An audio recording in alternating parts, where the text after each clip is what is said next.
guys, welcome to Choose Your Own Path. Today we are gonna make a 3-tier set.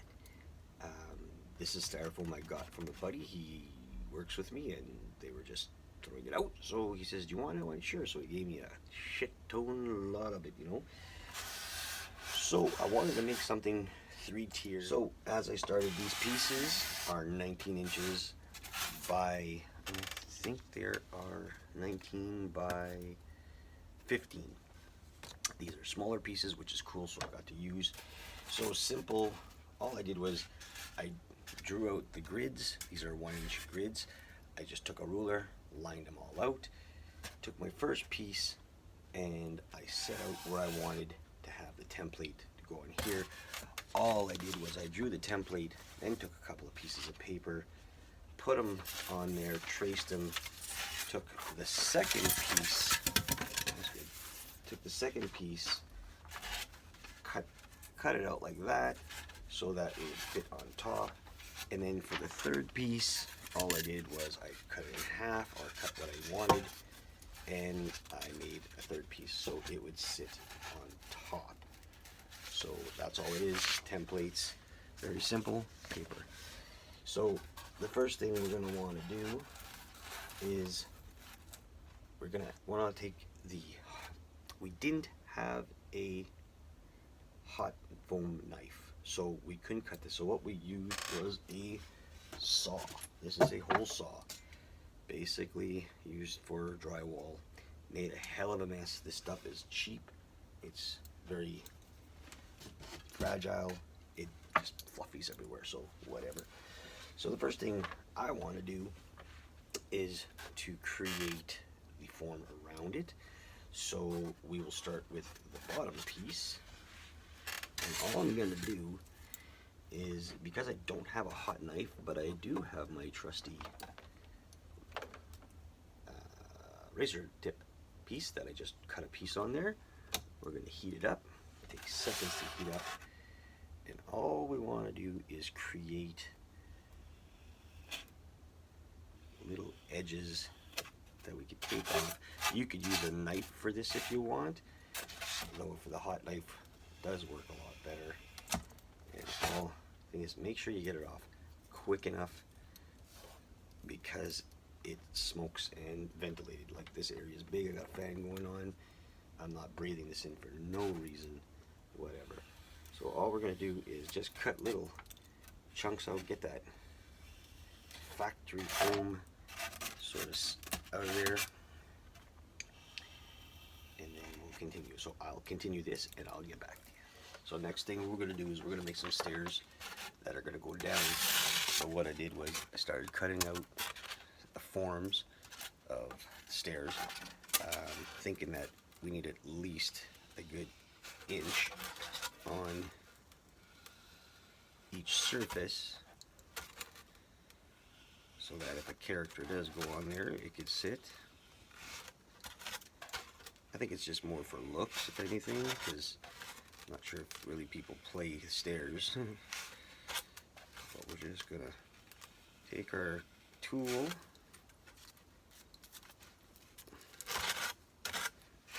and sort of just form them out.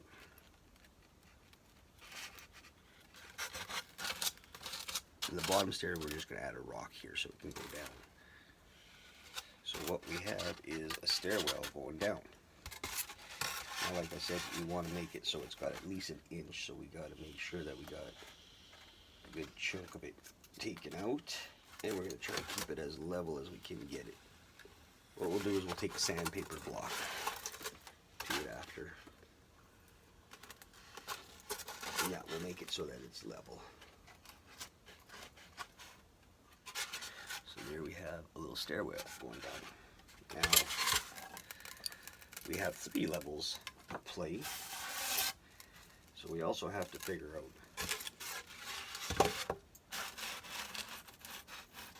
another form of stairs. We're just going to sort of level that out. So we have our stairs there, and then we have this guy, which is our top level. We want to do the same thing, But I think with this guy, we want to keep the stairs more to the back. So we still have a lot of area up here. We'll just kind of roughly cut out a piece over here.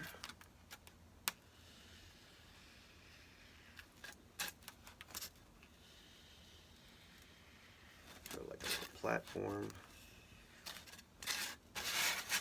Now what we got is 2 layers of stairs.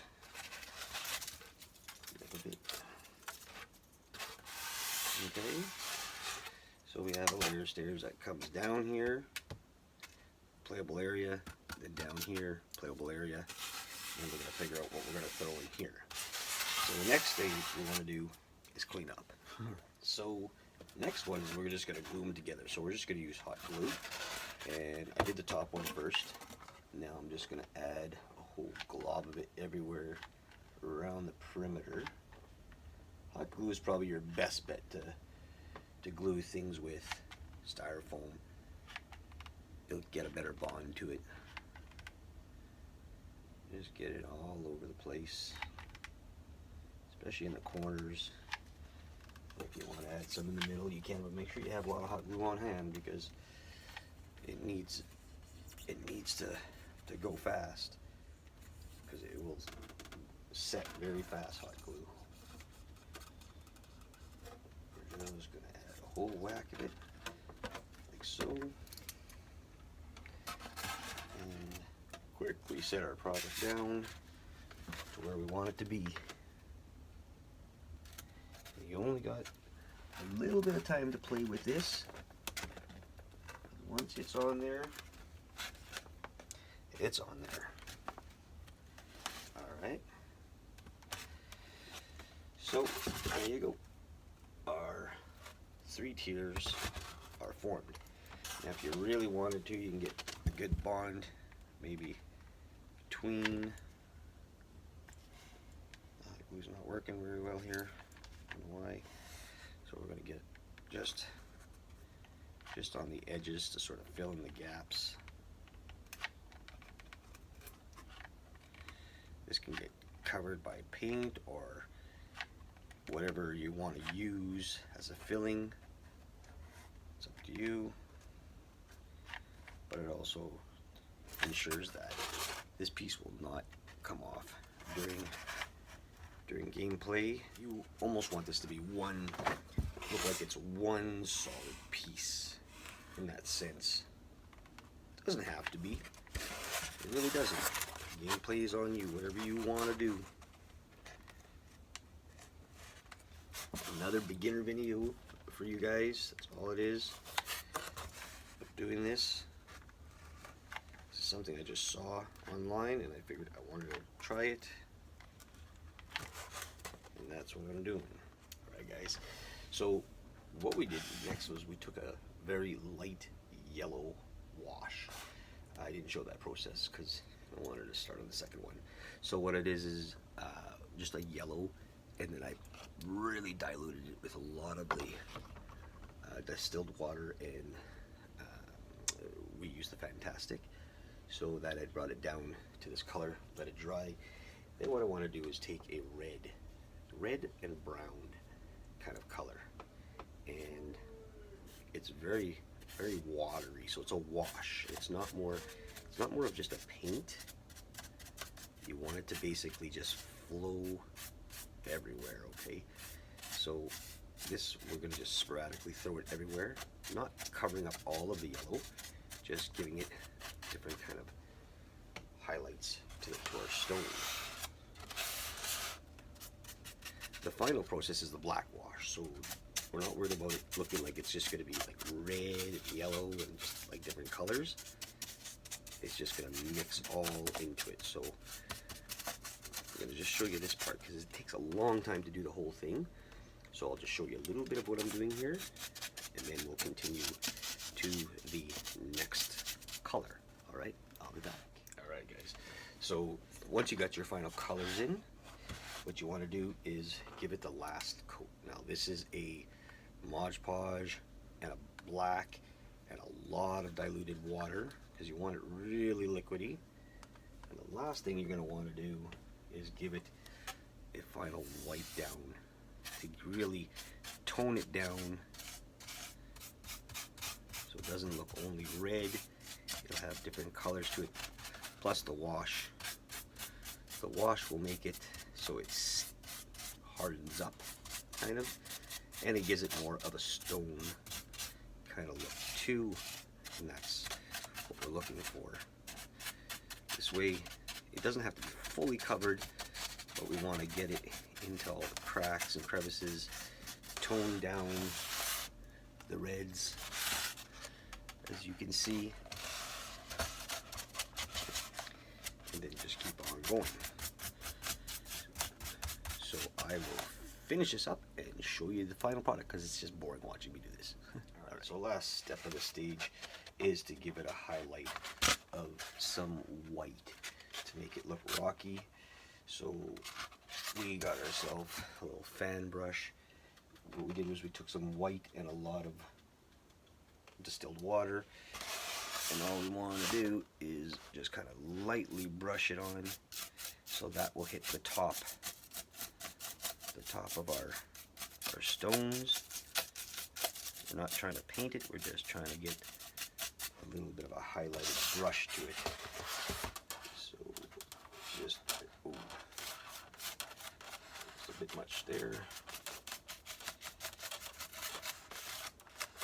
Now, if you do something like that, where you put too much on it, then you have to sort of either dab it off, which you can take some sort of sheet and sort of wipe it down. Mistakes happen. Sort of take that really high tone off of it, like so. So just make sure when you're dabbing your brush that you're also wiping it off, almost like, again, like a dry brush, and just lightly going back and forth any direction you want, just to get the tops of it off. Like I said, you want to just brush it off on there so it just hits the highlights of it.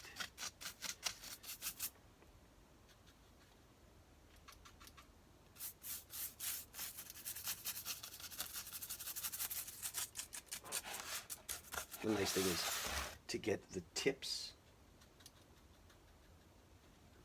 of the rocks. It really pulls them out. The edges,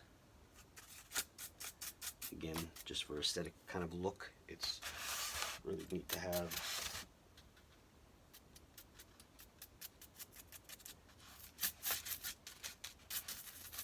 You sort of just want to dry brush the whole area. I mean, just very lightly touching it. So there you have it, guys. You can see a whole playable area. Has the stairs. I actually went and picked up a couple of bone miniatures where you can see that they fit perfectly on the stairs. Also got myself, I didn't realize it, but it's a six-legged dragon. There's a name for it. But we'll paint those guys up, and that looks pretty good. You could add anything to the scenery itself to make it look good. Adding characters, you know, the dragon has his chest. Yeah, you know, a couple of big time monsters. There you go. It's very playable. We have a hole here. What I want to do here, now I'll show you that in a second.